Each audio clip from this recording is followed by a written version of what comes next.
The Judge's House by Bram Stoker. When the time for his examination drew near, Malcolmson made up his mind to go somewhere to read by himself. He feared the attractions of the seaside, and also he feared completely rural isolation, for of old he knew its charms, and so he determined to find some unpretentious little town where there would be nothing to distract him. He refrained from asking suggestions from any of his friends, for he argued that each would recommend some place of which he had knowledge, and where he had already acquaintances. As Malcolmson wished to avoid friends, he had no wish to encumber himself with the attention of friends, and so he determined to look out for a place for himself. He packed a portmanteau with some clothes and all the books he required, and then took ticket for the first name on the local timetable, which he did not know. When at the end of 3 hours' journey he alighted at Benchurch, he felt satisfied that he had so far obliterated his tracks as to be sure of having a peaceful opportunity of pursuing his studies. He went straight to the one inn which the sleepy little place contained, and put up for the night. Benchurch was a market town, and once in 3 weeks was crowded to excess, but for the remainder of the 21 days it was as attractive as a desert.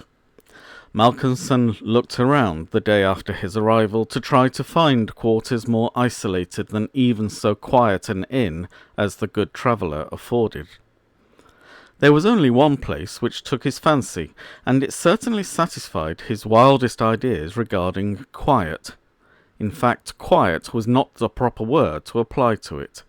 Desolation was the only term conveying any suitable idea of its isolation. It was an old, rambling, heavy-built house of the Jacobean style, with heavy gables, and windows unusually small, and set higher than was customary in such houses, and was surrounded with a high brick wall massively built. Indeed, on examination, it looked more like a fortified house than an ordinary dwelling. But all these things pleased Malcolmson. Here, he thought, is the very spot I have been looking for, and if I can only get opportunity of using it, I shall be happy.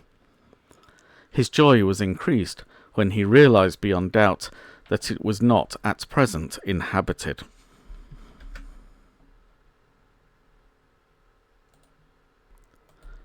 From the post office he got the name of the agent, who was rarely surprised at the application to rent a part of the old house. Mr. Carnford, the local lawyer and agent, was a genial old gentleman, and frankly confessed his delight at anyone being willing to live in the house.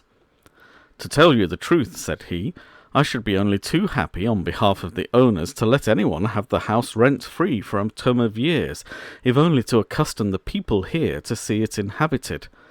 It has been so long empty that some kind of absurd prejudice has grown up about it, and this can be best put down by its occupation, if only," he added with a sly glance at Malcolmson, "by a scholar like yourself, who wants it quiet for a time." Malcolmson thought it needless to ask the agent about the absurd prejudice. He knew he would get more information, if he should require it, on that subject from other quarters. He paid his 3 months' rent, got a receipt, and the name of an old woman who would probably undertake to do for him, and came away with the keys in his pocket. He then went to the landlady of the inn, who was a cheerful and most kindly person, and asked her advice as to such stores and provisions as he would be likely to require. She threw up her hands in amazement when he told her where he was going to settle himself. "Not in the Judge's house!" she said, and grew pale as she spoke. He explained the locality of the house, saying that he did not know its name.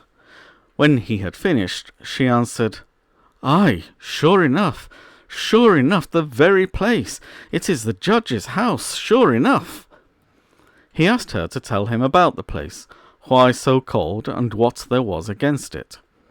She told him that it was so called locally because it had been many years before, How long she could not say, as she was herself from another part of the country, but she thought it must have been 100 years or more, the abode of a judge who was held in great terror on account of his harsh sentences and his hostility to prisoners at assizes. As to what there was against the house itself, she could not tell. She had often asked, but no one could inform her. But there was a general feeling that there was something, and for her own part, she would not take all the money in Drinkwater's bank and stay in the house an hour by herself. Then she apologized to Malcolmson for her disturbing talk. "It is too bad of me, sir, and you, and a young gentleman too, if you will pardon me saying it, going to live there all alone. If you were my boy, and you'll excuse me for saying it, you wouldn't sleep there a night, not if I had to go there myself and pull the big alarm bell that's on the roof."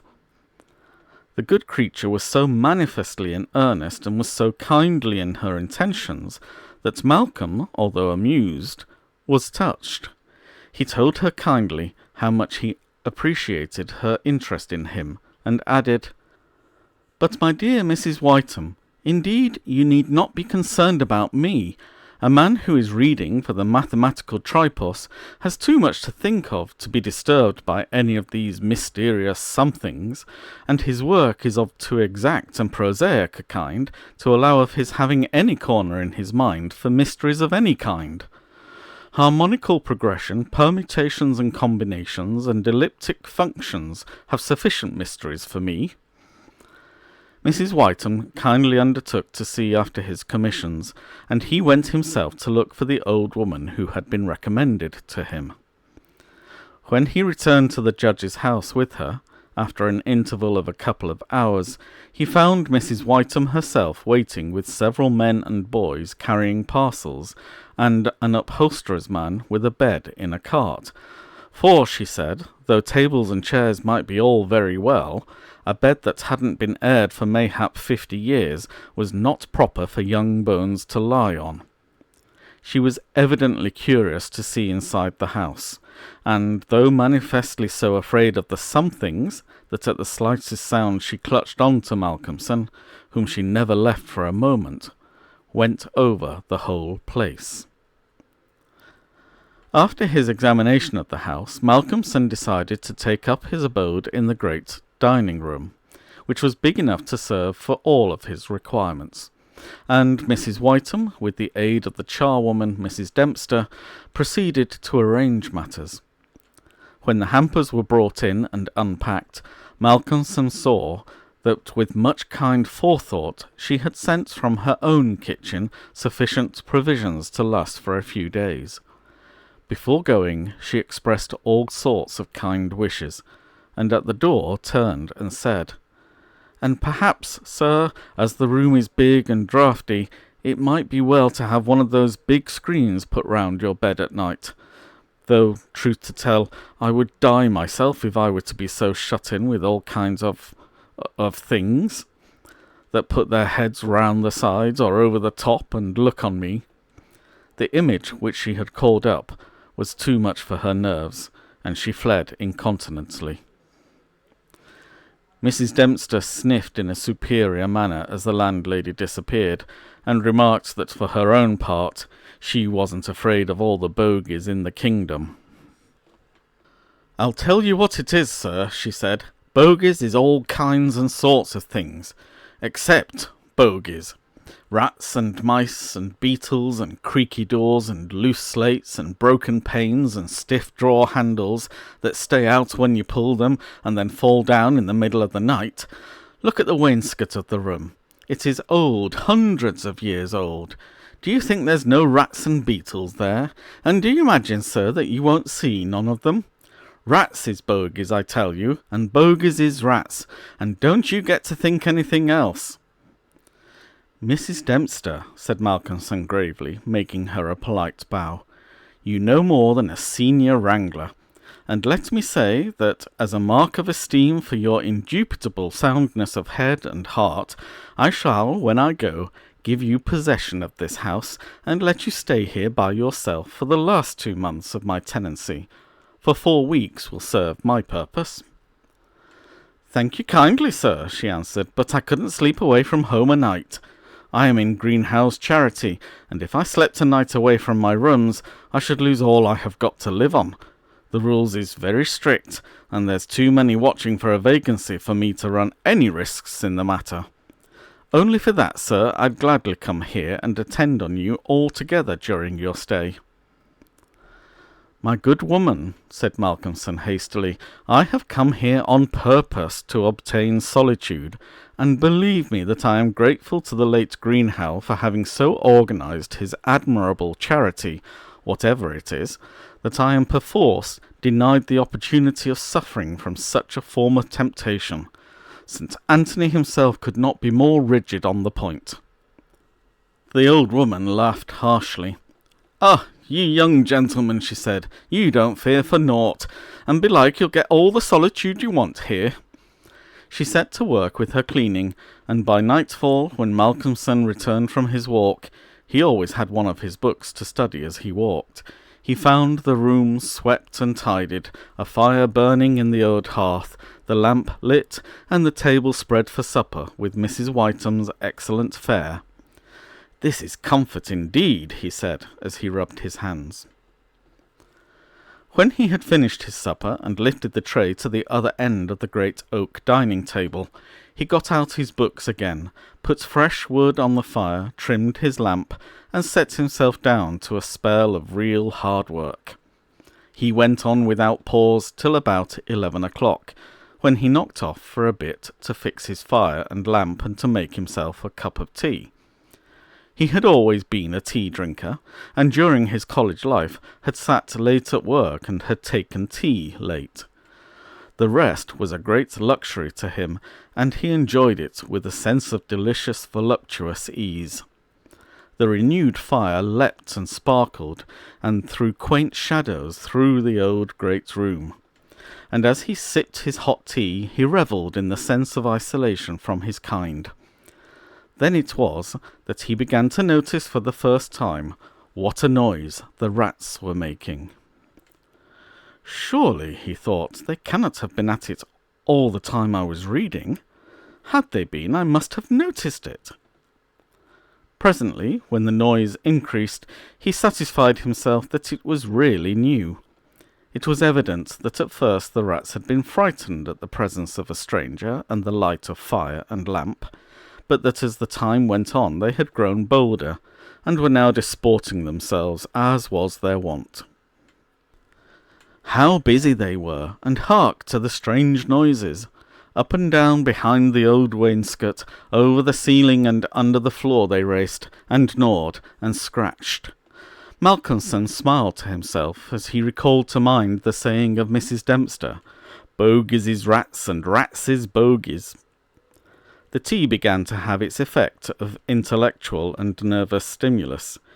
He saw with joy another long spell of work to be done before the night was past, and in the sense of security which it gave him, he allowed himself the luxury of a good look round the room. He took his lamp in one hand and went all around, wondering that so quaint and beautiful an old house had been so long neglected. The carving of the oak on the panels of the wainscot was fine, and on and round the doors and windows it was beautiful and of rare merit. There were some old pictures on the walls, but they were coated so thick with dust and dirt that he could not distinguish any detail of them, though he held his lamp as high as he could over his head. Here and there, as he went round, he saw some crack or hole blocked for a moment by the face of a rat with its bright eyes glittering in the light, but in an instant it was gone, and a squeak and a scamper followed. The thing that most struck him, however, was the rope of the great alarm bell on the roof, which hung down in a corner of the room on the right-hand side of the fireplace. He pulled up close to the hearth a great high-backed carved oak chair, and sat down to his last cup of tea. When this was done, he made up the fire and went back to his work, sitting at the corner of the table, having the fire to his left. For a while the rats disturbed him somewhat with their perpetual scampering, but he got accustomed to the noise as one does to the ticking of a clock or to the roar of moving water, and he became so immersed in his work that everything in the world, except the problem which he was trying to solve, passed away from him. He suddenly looked up. His problem was still unsolved, and there was in the air that sense of the hour before the dawn, which is so dread to doubtful life. The noise of the rats had ceased. Indeed, it seemed to him that it must have ceased but lately, and that it was the sudden cessation which had disturbed him. The fire had fallen low, but still it threw out a deep red glow. As he looked, he started in spite of his sang-froid. There on the great high-backed carved oak chair by the right side of the fireplace sat an enormous rat, steadily glaring at him with baleful eyes. He made a motion to it as though to hunt it away, but it did not stir. Then he made the motion of throwing something. Still it did not stir, but showed its great white teeth angrily, and its cruel eyes shone in the lamplight with an added vindictiveness. Malcolmson felt amazed, and, seizing the poker from the hearth, ran at it to kill it.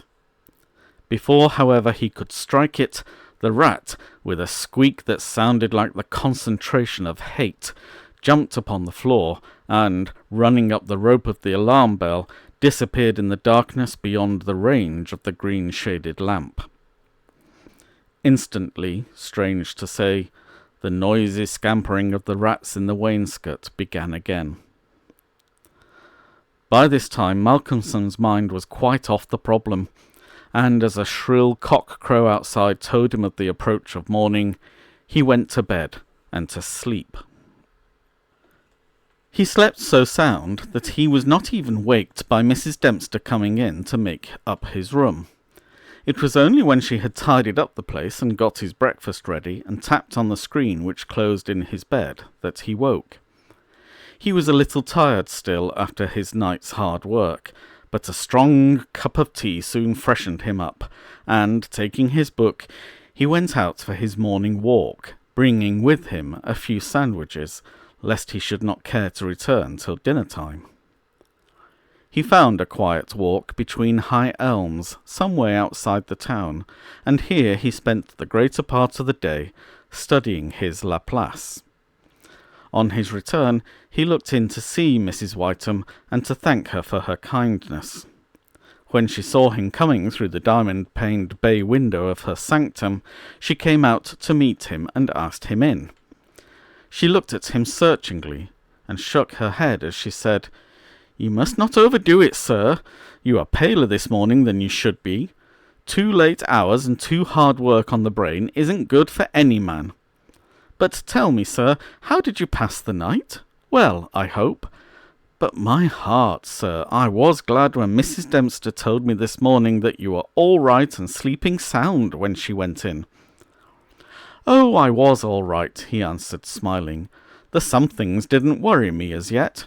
Only the rats, and they had a circus, I tell you, all over the place.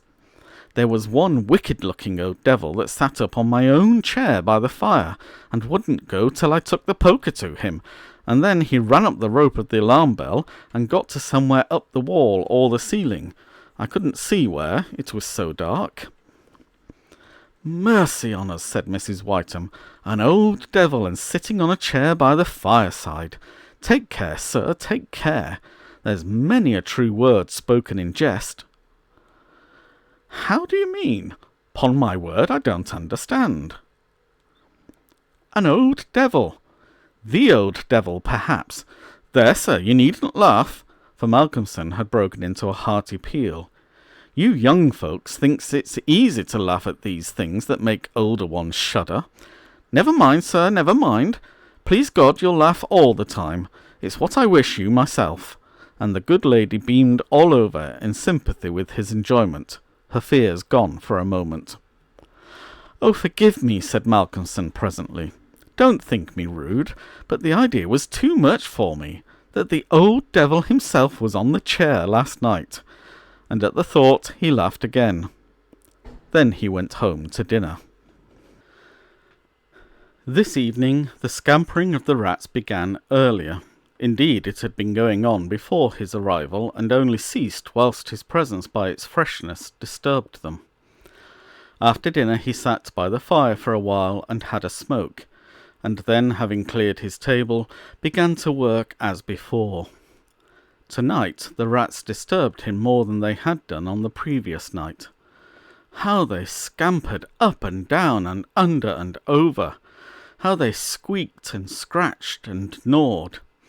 How they, getting bolder by degrees, came to the mouths of their holes and to the chinks and cracks and crannies in the wainscoting, till their eyes shone like tiny lamps as the firelights rose and fell. But to him, now doubtless accustomed to them, their eyes were not wicked, only their playfulness touched him. Sometimes the boldest of them made sallies out onto the floor or along the mouldings of the wainscot. Now and again, as they disturbed him, Malcolmson made a sound to frighten them, smiting the table with his hand, or giving a fierce "shh, shh," so that they flew straight away to their holes. And so the early part of the night wore on, and despite the noise, Malcolmson got more and more immersed in his work. All at once he stopped, as on the previous night, being overcome by a sudden sense of silence. There was not the faintest sound of gnaw or scratch or squeak. The silence was as of the grave. He remembered the odd occurrence of the previous night, and instinctively he looked at the chair standing close by the fireside, and then a very odd sensation thrilled through him. There, on the great old high-backed carved oak chair beside the fireplace, sat the same enormous rat, steadily glaring at him with baleful eyes. Instinctively he took the nearest thing to his hand, a book of logarithms, and flung it at it. The book was badly aimed, and the rat did not stir, so again the poker performance of the previous night was repeated, and again the rat, being closely pursued, fled up the rope of the alarm bell. Strangely, too, the departure of this rat was instantly followed by the renewal of the noise made by the general rat community. On this occasion, as on the previous one, Malcolmson could not see at what part of the room the rat disappeared, for the green shade of his lamp left the upper part of the room in darkness, and the fire had burned low. On looking at his watch, he found it was close on midnight, and, not sorry for the divertisement, he made up his fire and made himself his nightly pot of tea. He had got through a good spell of work, and thought himself entitled to a cigarette, and so he sat on the great carved oak chair before the fire and enjoyed it. Whilst smoking, he began to think that he would like to know where the rat disappeared to, for he had certain ideas for the morrow not entirely disconnected with a rat trap. Accordingly, he lit another lamp and placed it so that it would shine well into the right-hand corner of the wall by the fireplace. Then he got all the books he had with him and placed them handy to throw at the vermin. Finally, he lifted the rope of the alarm bell and placed the end of it on the table, fixing the extreme end under the lamp. As he handled it, he could not help noticing how pliable it was, especially for so strong a rope, and one not in use. You could hang a man with it, he thought to himself. When his preparations were made, he looked around and said complacently, "There now, my friend, I think we shall learn something of you this time." He began his work again, and though as before somewhat disturbed at first by the noise of the rats, soon lost himself in his propositions and problems. Again, he was called to his immediate surroundings suddenly. This time it might not have been the sudden silence only which took his attention. There was a slight movement of the rope, and the lamp moved. Without stirring, he looked to see if his pile of books was within range, and then cast his eye along the rope. As he looked, he saw the great rat drop from the rope on the oak armchair and sit there glaring at him. He raised a book in his right hand and, taking careful aim, flung it at the rat. The latter, with a quick movement, sprang aside and dodged the missile. He then took another book and a third, and flung them one after another at the rat, but each time unsuccessfully. At last, as he stood with a book poised in his hand to throw, the rat squeaked and seemed afraid. This made Malcolmson more than ever eager to strike, and the book flew and struck the rat a resounding blow. It gave a terrified squeak, and, turning on its pursuer a look of terrible malevolence, ran up the chair back and made a great jump to the rope of the alarm bell and ran up it like lightning. The lamp rocked under the sudden strain, but it was a heavy one and did not topple over. Malcolmson kept his eyes on the rat, and saw it by the light of the second lamp leap to a moulding of the wainscot and disappear through a hole in one of the great pictures which hung on the wall, obscured and invisible through its coating of dirt and dust. "I shall look up my friend's habitation in the morning," said the student, as he went over to collect his books. "The third picture from the fireplace, I shall not forget." He picked up the books one by one, commenting on them as he lifted them. Conic sections he does not mind, nor cycloidal oscillations, nor the Principia, nor quaternions, nor thermodynamics. Now for the book that fetched him. Malcolmson took it up and looked at it. As he did so, he started, and a sudden pallor overspread his face. He looked round uneasily and shivered slightly, as he murmured to himself, "The Bible my mother gave me. What an odd coincidence."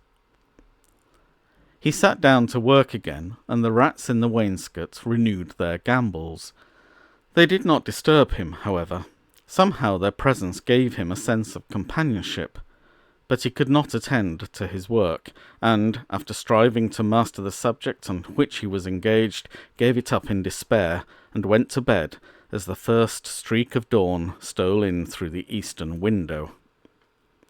He slept heavily but uneasily, and dreamed much, and when Mrs. Dempster woke him late in the morning, he seemed ill at ease, and for a few minutes did not seem to realize exactly where he was. His first request rather surprised the servant. "Mrs. Dempster, when I am out today, I wish you would get the steps and dust or wash those pictures, especially that one, the third from the fireplace. I want to see what they are." Late in the afternoon, Malcolmson worked at his books in the shaded walk, and the cheerfulness of the previous day came back to him as the day wore on, and he found that his reading was progressing well. He had worked out to a satisfactory conclusion all the problems which had as yet baffled him, and it was in a state of jubilation that he paid a visit to Mrs. Whiteham at the Good Traveller. He found a stranger in the cosy sitting-room with the landlady, who was introduced to him as Dr. Thornhill. She was not quite at ease, and this, combined with the doctor's plunging at once into a series of questions, made Malcolmson come to the conclusion that his presence was not an accident. So without preliminary he said, "Dr. Thornhill, I shall with pleasure answer you any question you may choose to ask me, if you will answer me one question first." The doctor seemed surprised, but he smiled and answered at once, "Done. What is it?" "Did Mrs. Whiteham ask you to come here and see and advise me?" Dr. Thornhill for a moment was taken aback, and Mrs. Whiteham got fiery red and turned away. But the doctor was a frank and ready man, and he answered at once and openly, "She did, but she didn't intend you to know it. I suppose it was my clumsy haste that made you suspect. She told me that she did not like the idea of your being in that house all by yourself, and that she thought you took too much strong tea. In fact, she wants me to advise you, if possible, to give up the tea and the very late hours." I was a keen student in my time, so I suppose I may take the liberty of a college man, and, without offence, advise you not quite as a stranger." Malcolmson, with a bright smile, held out his hand. "Shake, as they say in America," he said. "I must thank you for your kindness, and Mrs. Whiteham too, and your kindness deserves a return on my part. I promise to take no more strong tea, no tea at all till you let me, and I shall go to bed tonight at 1 o'clock at latest. Will that do?" "Capital," said the doctor. "Now tell us all that you noticed in the old house." And so Malcolmson then and there told in minute detail all that had happened in the last 2 nights. He was interrupted every now and then by some exclamation from Mrs. Whiteham, till finally, when he told of the episode of the Bible, the landlady's pent-up emotions found vent in a shriek, and it was not till a stiff glass of brandy and water had been administered that she grew composed again. Dr. Thornhill listened with a face of growing gravity, and when the narrative was complete and Mrs. Whiteham had been restored, he asked, "The rat always went up the rope of the alarm bell?" "Always." "I suppose you know," said the doctor after a pause, "what the rope is?" "No." "It is," said the doctor slowly, "the very rope which the hangman used for all the victims of the judge's judicial rancour." Here he was interrupted by another scream from Mrs. Whiteham, and steps had to be taken for her recovery. Malcolmson, having looked at his watch and found that it was close to his dinner hour, had gone home before her complete recovery. When Mrs. Whiteham was herself again, she almost assailed the doctor with angry questions as to what he meant by putting such horrible ideas into the poor young man's head. "He has quite enough there already to upset him," she added. Dr. Thornhill replied, "My dear madam, I had a distinct purpose in it. I wanted to draw his attention to the bell rope and to fix it there. It may be that he is in a highly overwrought state and has been studying too much, although I am bound to say that he seems as sound and healthy a young man, mentally and bodily, as I ever saw. But then the rats, and that suggestion of the devil." The doctor shook his head and went on. "I would have offered to go and stay the first night with him, but that I felt sure it would have been a cause of offence. He may get in the night some strange fright or hallucination, and if he does, I want him to pull that rope. All alone as he is, it will give us warning, and we may reach him in time to be of service. I shall be sitting up pretty late tonight, and shall keep my ears open. Do not be alarmed if Benchurch gets a surprise before morning." "Oh, doctor, what do you mean? What do you mean?" "I mean this, that possibly, nay, more probably, we shall hear the great alarm bell from the judge's house tonight." And the doctor made about as effective an exit as could be thought of. When Malcolmson arrived home, he found that it was a little after his usual time, and Mrs. Dempster had gone away. The rules of Greenhouse charity were not to be neglected.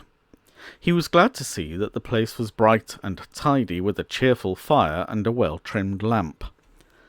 The evening was colder than might have been expected in April, and a heavy wind was blowing with such rapidly increasing strength that there was every promise of a storm during the night. For a few minutes after his entrance, the noise of the rats ceased, but so soon as they became accustomed to his presence, they began again.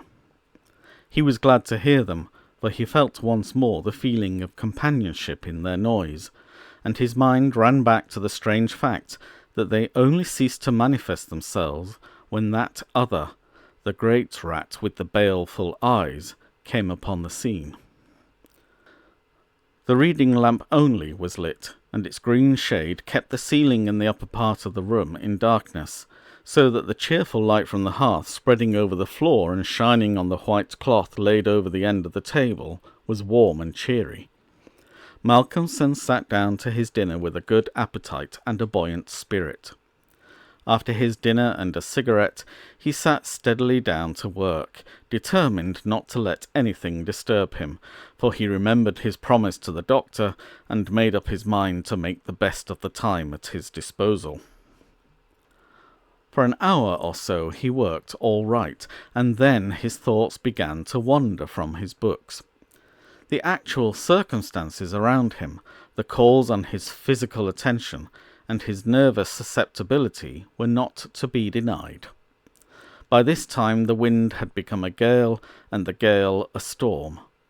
The old house, solid though it was, seemed to shake to its foundations, and the storm roared and raged through its many chimneys and its queer old gables, producing strange, unearthly sounds in the empty rooms and corridors.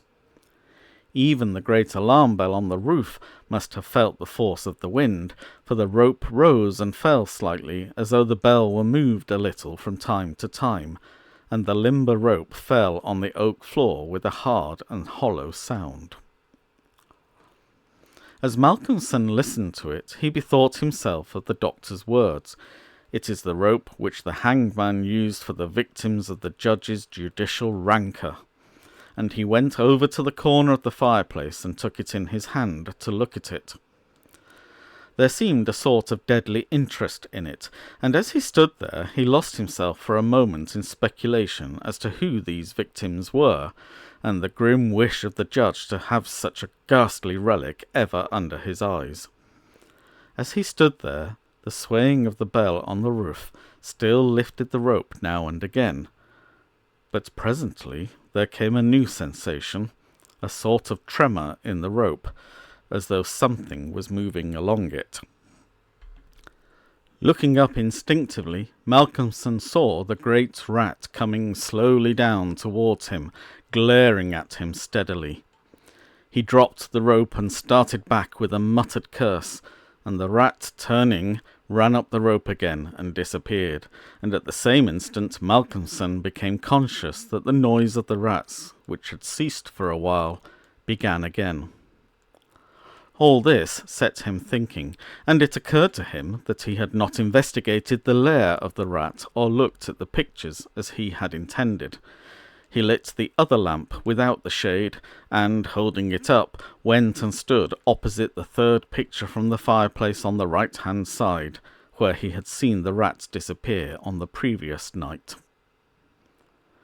At the first glance, he started back so suddenly that he almost dropped the lamp, and a deadly pallor overspread his face. His knees shook, and heavy drops of sweat came on his forehead, and he trembled like an aspen. But he was young and plucky, and pulled himself together, and after the pause of a few seconds, stepped forward again, raised the lamp, and examined the picture which had been dusted and washed, and now stood out clearly. It was of a judge, dressed in his robes of scarlet and ermine. His face was strong and merciless, evil, crafty, and vindictive, with a sensual mouth, hooked nose of ruddy colour, and shaped like the beak of a bird of prey. The rest of the face was of a cadaverous colour. The eyes were of peculiar brilliance, and with a terribly malignant expression. As he looked at them, Malcolmson grew cold, for he saw there the very counterpart of the eyes of the great rat.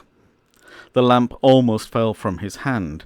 He saw the rat with its baleful eyes peering out through the hole in the corner of the picture, and noted the sudden cessation of the noise of the other rats.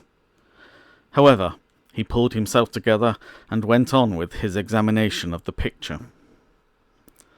The judge was seated in a great high-backed carved oak chair on the right-hand side of a great stone fireplace, where in the corner a rope hung down from the ceiling, its end lying coiled on the floor. With a feeling of something like horror, Malcolmson recognized the scene of the room as it stood, and gazed around him in an awe-struck manner, as though he expected to find some strange presence behind him. Then he looked over to the corner of the fireplace, and with a cry let the lamp fall from his hand.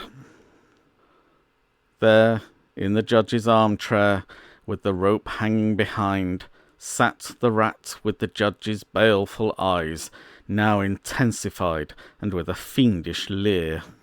Save for the howling of the storm without, there was silence. The fallen lamp recalled Malcolmson to himself. Fortunately, it was of metal, and so the oil was not spilt. However, the practical need of attending to it settled at once his nervous apprehensions. When he had turned it out, he wiped his brow and thought for a moment. "This will not do," he said to himself. "If I go on like this, I shall become a crazy fool. This must stop. I promised the doctor I would not take tea. Faith, he was pretty right. My nerves must have been getting into a queer state. Funny I did not notice it. I never felt better in my life. However, it is all right now, and I shall not be a fool again." Then he mixed himself a good stiff glass of brandy and water, and resolutely sat down to his work. It was nearly an hour when he looked up from his book, disturbed by the sudden stillness. Without, the wind howled and roared louder than ever, and the rain drove in sheets against the windows, beating like hail on the glass. But within, there was no sound whatever save the echo of the wind as it roared in the great chimney, and now and then a hiss as a few raindrops found their way down the chimney in a lull of the storm. The fire had fallen low and had ceased to flame, though it threw out a red glow. Malcolmson listened attentively, and presently heard a thin squeaking noise, very faint. It came from the corner of the room where the rope hung down, and he thought it was the creaking of the rope on the floor as the swaying of the bell raised and lowered it. Looking up, however, he saw in the dim light the great rat clinging to the rope and gnawing it. The rope was nearly already gnawed through. He could see the lighter colour where the strands were laid bare. As he looked, the job was completed, and the severed end of the rope fell clattering on the oaken floor, whilst for an instant the great rat remained like a knob or tassel at the end of the rope, which now began to sway to and fro. Malcolmson felt for a moment another pang of terror as he thought that now the possibility of calling the outer world to his assistance was cut off, but an intense anger took its place, and seizing the book he was reading, he hurled it at the rat. The blow was well aimed, but before the missile could reach it, the rat dropped off and struck the floor with a soft thud. Malcolmson instantly rushed over towards it, but it darted away and disappeared in the darkness of the shadows of the room. Malcolmson felt that his work was over for the night, and determined then and there to vary the monotony of the proceedings by a hunt for the rat, and took off the green shade of the lamp so as to ensure a wider spreading light. As he did so, the gloom of the upper part of the room was relieved, and in the flood of light, great by comparison with the previous darkness, the pictures on the wall stood out boldly. From where he stood, Malcolmson saw right opposite to him the third picture on the wall from the right of the fireplace. He rubbed his eyes in surprise, and then a great fear began to come upon him. In the centre of the picture was a great irregular patch of brown canvas, as fresh as when it was stretched on the frame. The background was as before, with chair and chimney corner and rope. But the figure of the judge had disappeared. Malcolmson, almost in a chill of horror, turned slowly round, and then he began to shake and tremble like a man in a palsy. His strength seemed to have left him, and he was incapable of action or movement, hardly even of thought. He could only see and hear. There, on the great high-backed carved oak chair, sat the judge in his robes of scarlet and ermine, with his baleful eyes glaring vindictively, and a smile of triumph on the resolute, cruel mouth, as he lifted with his hands a black cap. Malcolmson felt as if the blood was running from his heart, as one does in moments of prolonged suspense. There was a singing in his ears. Without, he could hear the roar and howl of the tempest, and through it, swept on the storm, came the striking of midnight by the great chimes in the marketplace. He stood for a space of time that seemed to him endless, still as a statue, and with wide-open, horror-struck eyes, breathless. As the clock struck, so the smile of triumph on the judge's face intensified, and at the last stroke of midnight, he placed the black cap on his head. Slowly and deliberately, the judge rose from his chair and picked up the piece of the rope of the alarm bell which lay on the floor, drew it through his hands as if he enjoyed its touch, and then deliberately began to knot one end of it, fashioning it into a noose. This he tightened and tested with his foot, pulling hard at it till he was satisfied, and then making a running noose of it, which he held in his hand.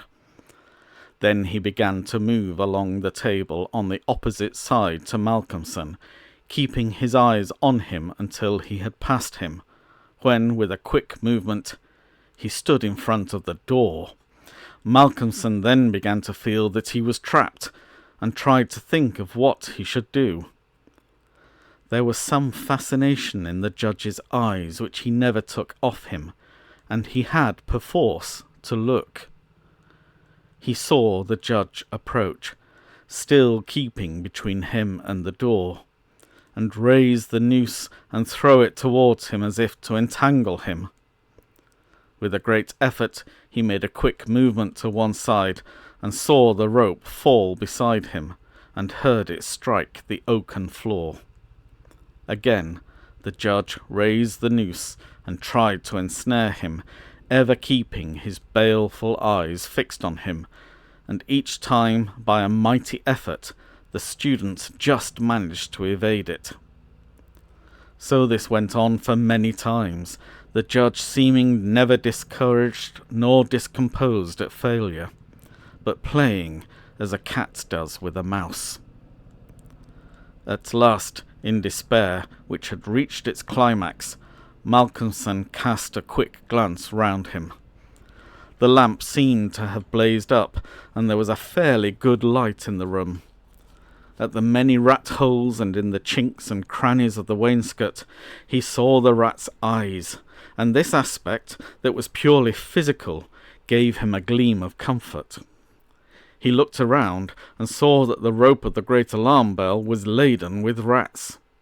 Every inch of it was covered with them, and more were pouring through the small circular hole in the ceiling whence it emerged, so that with their weight the bell was beginning to sway. Hark! It had swayed till the clapper had touched the bell. The sound was but a tiny one, but the bell was only beginning to sway, and it would increase. At the sound, the judge, who had been keeping his eyes fixed on Malcolmson, looked up, and a scowl of diabolical anger overspread his face. His eyes fairly glowed like hot coals, and he stamped his foot with a sound that seemed to make the house shake. A dreadful peal of thunder broke overhead as he raised the rope again, whilst the rats kept running up and down the rope as though working against time. This time, instead of throwing it, he drew close to his victim, and held open the noose as he approached. As he came closer, there seemed something paralyzing in his very presence, and Malcolmson stood rigid as a corpse. He felt the judge's icy fingers touch his throat as he adjusted the rope. The noose tightened. Then the judge, taking the rigid form of the student in his arms, carried him over and placed him standing in the oak chair, and, stepping up beside him, put his hand up and caught the end of the swaying rope of the alarm bell. As he raised his hands, the rats fled, squeaking, and disappeared through the hole in the ceiling. Taking the end of the noose which was round Malcolmson's neck, he tied it to the hanging bell rope, and then, descending, pulled away the chair. When the alarm bell of the judge's house began to sound, a crowd soon assembled. Lights and torches of various kinds appeared, and soon a silent crowd was hurrying to the spot. They knocked loudly at the door, but there was no reply. Then they burst in the door and poured into the great dining room, the doctor at the head. There, at the end of the rope of the great alarm bell, hung the body of the student, and on the face of the judge in the picture was a malignant smile.